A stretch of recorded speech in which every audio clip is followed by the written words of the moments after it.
IPL தொடரின் சுவாரஸ்யமே அசத்தும் இளம் வீரர்கள் தான். அந்த வகையில் தற்போது மும்பை அணியில் 23 வயது வேகப்பந்து வீச்சாளர் அஸ்வினி குமார் அறிமுக போட்டியிலேயே கவனம் ஈர்த்துள்ளார். கொல்கத்தா நைட் ரைடர்ஸ் அணிக்கு எதிரான போட்டியில் ரஹானே, ரிங் சிங், மணிஷ் பாண்டே, ரசல் என 4 பவர் ஹிட்டர்களை வீழ்த்தி அதிரடி காட்டினார் அஸ்வினி குமார். இதனையடுத்து அவர் கடந்து வந்த பாதைகள் குறித்த பல்வேறு தகவல்கள் தற்பொழுது வைரலாக பரவி வருகிறது. இது குறித்து பேசிய அவரது தந்தை ஹர்கேஷ் குமார், மழை வெயில் என எதுவாக இருந்தாலும் அஸ்வினி மேகாலயில் உள்ள கிரிக்கெட் மைதானத்திற்கு காலை 5 மணிக்கு சரியாக பயிற்சிக்கு சென்று விடுவான் என கூறியுள்ளார். இரவு 10 மணிக்கு வந்தாலும் கூட ஒரு நாளும் அவன் கிரிக்கெட்டை விளையாடாமல் இருந்ததில்லை எனவும், தினமும் ஆட்டோவுக்காக 30 ரூபாய் கொடுப்பேன், ஆனால் சில சமயங்களில் பயணம் இல்லாத போது லிப்ட் கேட்டு செல்வான் எனவும் தெரிவித்துள்ளார். அது மட்டும் இல்லாமல் ஏலத்தில் 30 லட்சம் ரூபாய்க்கு எனது மகன் எடுக்கப்பட்ட போது ஒவ்வொரு பைசாவுக்கும் அவன் தகுதியானவன் என்பதை உணர்ந்தேன் என அவரது தந்தை பெருமிதம் தெரிவித்துள்ளார். இந்த நிலையில் ட்ரையல்ஸுக்கு வந்த அஸ்வினியை சென்னை சூப்பர் கிங்ஸ் அணி திருப்பி அனுப்பிய சம்பவம் தெரிய வந்துள்ளது. ஒவ்வொரு அணியும் வலைப்பயிற்சியில் எப்படி செயல்படுகின்றனர் என்பதை வைத்து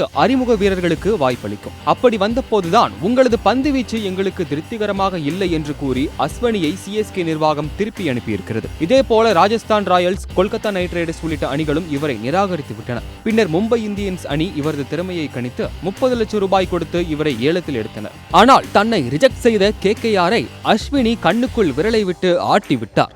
சும்மாவா சொன்னாங்க வாழ்க்கை ஒரு வட்டம்னு?